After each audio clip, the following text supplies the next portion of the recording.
Citoyennes, citoyens, chers amis, chers camarades, en tant que coordinatrice du parti de gauche, je souhaite vous apporter tout notre soutien à la liste alternative à gauche en Bourgogne-Franche-Comté, conduite notamment par Nathalie Vermorel. Alors évidemment, ces élections, elles sont difficiles, on a la tête ailleurs depuis les terribles attentats du 13 novembre dernier. Et justement, quand la République est attaquée, eh bien, on doit réagir par plus de République, plus de liberté, plus d'égalité et plus de fraternité. Et je sais que les citoyennes et les citoyens qui sont engagés sur votre liste, eh bien, sont résolument déterminés à lutter contre toutes les formes de racisme. Vous avez vu comment le Front National essaye d'exploiter les peurs, d'attiser les haines. Il faut que sans relâche, nous disions aux uns et aux autres, eh bien, qu'il n'y a aucun rapport entre cette poignée de lâches assassins de l'État islamique et l'écrasante majorité de nos concitoyennes et concitoyens de confession musulmane réelle ou supposée. Cette liste alternative à gauche en Bourgogne-Franche-Comté, c'est aussi une liste résolument engagée dans la lutte contre l'austérité. Et vous avez vu, même Hollande l'a reconnu en disant « le pacte de sécurité doit l'emporter sur le pacte de stabilité ». On aurait aimé qu'il parle aussi du pacte social.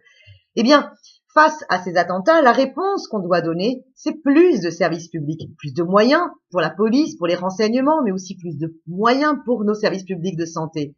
Et vous êtes justement la liste qui se bat contre les politiques d'austérité, contre ces politiques qui réduisent les dotations de l'État et étranglent, d'un point de vue financier, les conseils régionaux. Et dans votre région, je sais que vous êtes très nombreux, très nombreuses à vous mobiliser contre justement les attaques faites à l'encontre du service public hospitalier, contre les centres de santé. Vous vous battez également avec votre liste pour défendre les transports en commun, pour défendre les TER. Et vous savez pourquoi on a des retards sans arrêt? C'est tout simplement parce que ça fait des décennies qu'avec leur politique libérale, ils réduisent les moyens alloués à la maintenance. Vous êtes aussi la liste qui s'engage résolument en faveur de l'emploi pour relocaliser l'activité industrielle dans la région. Et ça, c'est un engagement à la fois social, mais aussi écologique. Il veut dire quoi? Il veut dire que ça suffit de donner des moyens financiers à des entreprises qui licencient alors qu'elles font des bénéfices.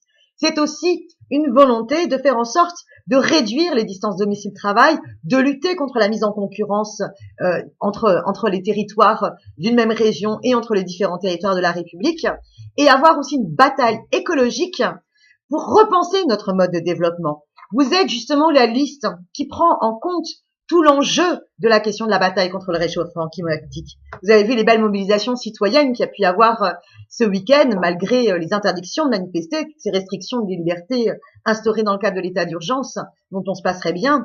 Eh bien, elles ont montré que les citoyennes et les citoyens sont fortement conscients et souhaitent s'impliquer plus encore dans la prise en compte de notre intérêt général humain, qui est notre écosystème. On a une seule planète et il faut absolument repenser nos politiques locales comme nationales pour être en capacité, eh bien, de répondre aux enjeux de lutte contre le réchauffement climatique. Et justement, je sais que vous vous êtes engagé contre les grands projets inutiles et imposés, les center parks, par exemple, qui fleurissent sans arrêt.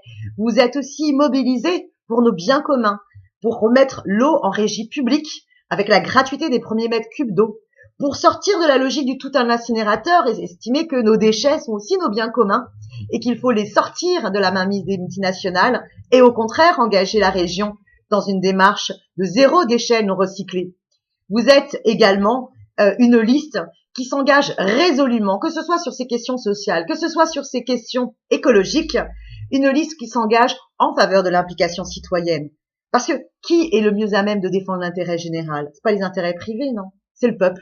Donc, ce qu'il faut, c'est donner le pouvoir au peuple.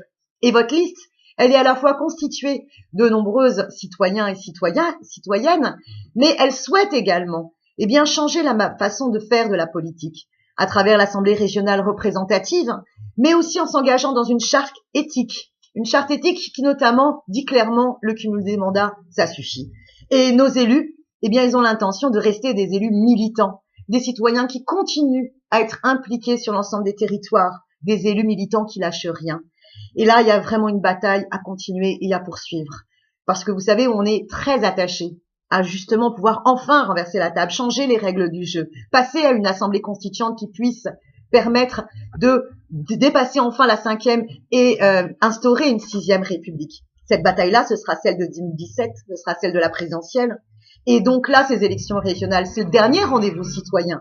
Alors, en votant pour Alternative à gauche en Bourgogne-Franche-Comté, on met un bulletin de vote dans l'urne qui est un bulletin pour une opposition de gauche, mais une opposition de gauche qui se veut aussi s'engager et s'inscrire dans une démarche d'opposition citoyenne. Alors, avec Alternative à gauche en Bourgogne-Franche-Comté, on continue, on lâche rien. Bon courage à vous pour les derniers jours de campagne.